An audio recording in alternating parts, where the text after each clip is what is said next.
This is the first of our workshops, which will be engaging issues directly related to our new strategic plan, with the focus of interrogating or rethinking knowledge orthodoxies. And today we have the privilege of some really great thinkers who have offered their time, to help to lead us in this discussion, which some of us are really new to. Isabella likes to tease me that I'm the only one who seems to know much about these things, but I know very little about them. But we're excited that Eliseo Macamo from the University of Basel, whom I have known, for many years, has agreed, to speak to us, that Samia will be speaking after Eliseo Macamo. And just after Samia, I think it's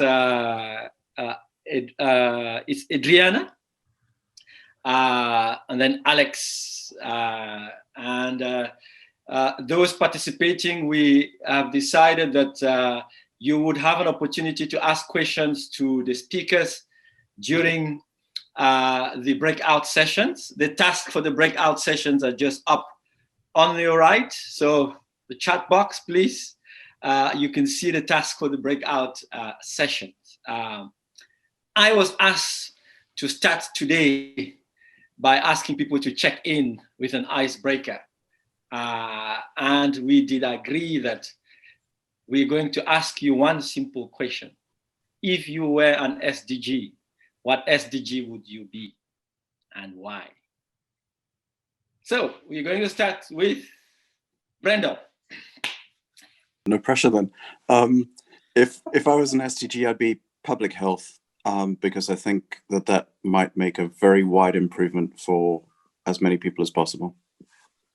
Yeah, Brendan, if you could just introduce yourself a bit before, so the others. Sure.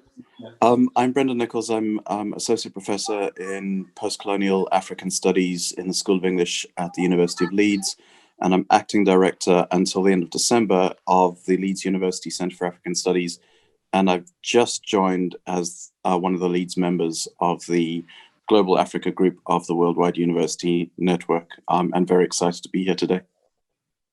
Thank you, Brendan. Maria. Hi, hello, hi. Yeah, it's lunchtime here. Sorry, that's why I have a bowl of pasta tempting me. I would be SDG 17, partnerships, because I drive international engagement at the University of Southampton, and we need partnership working more than ever with this new remote living that we've got. We need consortia, we need to make it work. So that's what I would do. Basically, I'm the 2IC, the second in charge on the International Relations Department at the University of Southampton in the UK. And I look after our relationship with WUN. And by virtue of that, I had the privilege of going to Accra exactly 1 year ago today. I went to the University of Ghana for a few days. And that was my first experience really of being right there in Africa. Otherwise, I've worked and lived in Tunisia. I spent 2 years working for the British Council in Tunisia on education reform. Thank you, Maria. Aoife? So yes, I'm Aoife. I'm here today just to provide support from the WUN Secretariat and to kind of follow the conversation rather than add any expertise. But if I was an SDG, I would be SDG 16, so peace, justice, and strong institutions. That's because in my previous work, I was an academic in peace and conflict and disaster studies. Thank you, Aoife. David? Thank you, Divine, and I would also be SDG 16 on peace, justice and strong institutions. That's an area that I've worked in quite a bit, and actually wrote a piece on that recently in one of the chapters for the WN book that we just completed.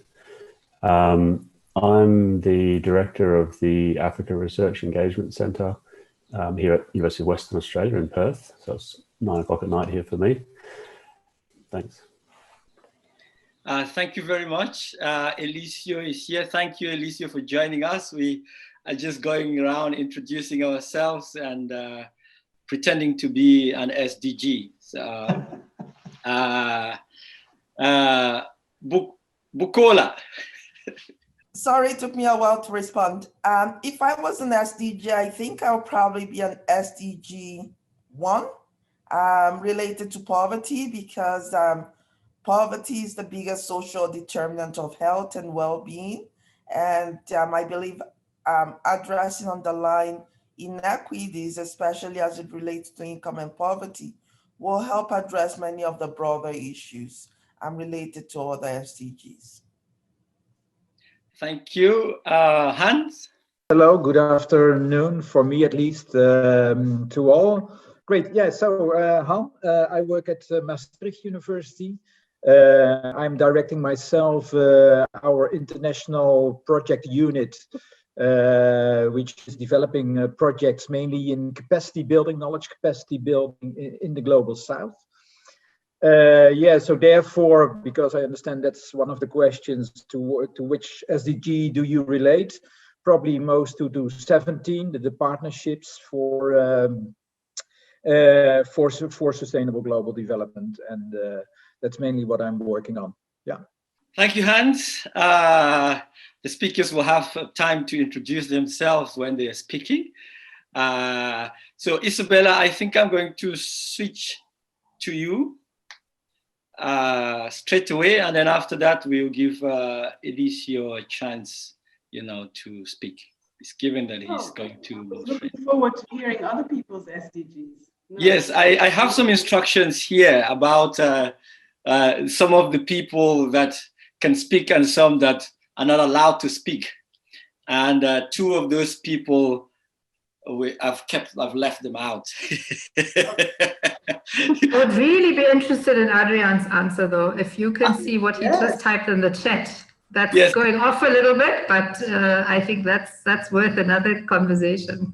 Adrian is going to respond to that question once he starts speaking, because Adrian is speaking to us shortly. So that gives me an hour more to think about it. Thank you. Exactly. So Adrian, Samia, Elisio, and also Peter, Eze, they're all going to speak to us later. So Isabella, straight to you. Vilna will come later. Okay, all right, okay. Well, a very warm welcome also from me, and thank you so much, all of you, for making time for what I really think will be a really, really interesting discussion. I really look forward to it, and I'm so grateful that you, Adrian, you, Alex, in particular, you, Alex, it's Alex's wedding anniversary today, and he sacrificed some of the few hours of the day to be with us today. So congratulations, Alex, and thanks. Elisio and Samia, I'm just so thrilled that you have agreed to speak to us. What I thought I'll just do for the next 2-3 minutes is to try and provide an initial, a very incipient frame of reference for us to relate our discussions to today. As you know, we are embarking on this 2-year initiative really to think together, and this is really critical, to really think together how we need to approach challenges to the existing orthodoxies in global Africa research, cooperation, and knowledge production, how we need to understand them better, and then building on that, what we might do or what others can do to help redress them. And this first webinar is really meant for us to agree, maybe agree is too ambitious, but at least approach, get towards a common frame of reference, in particular as far as concepts, ideas, issues are concerned. And so let me just try and share my screen. So maybe to start with what we thought, and by the way, all of this is for critical discussion and critical feedback from you.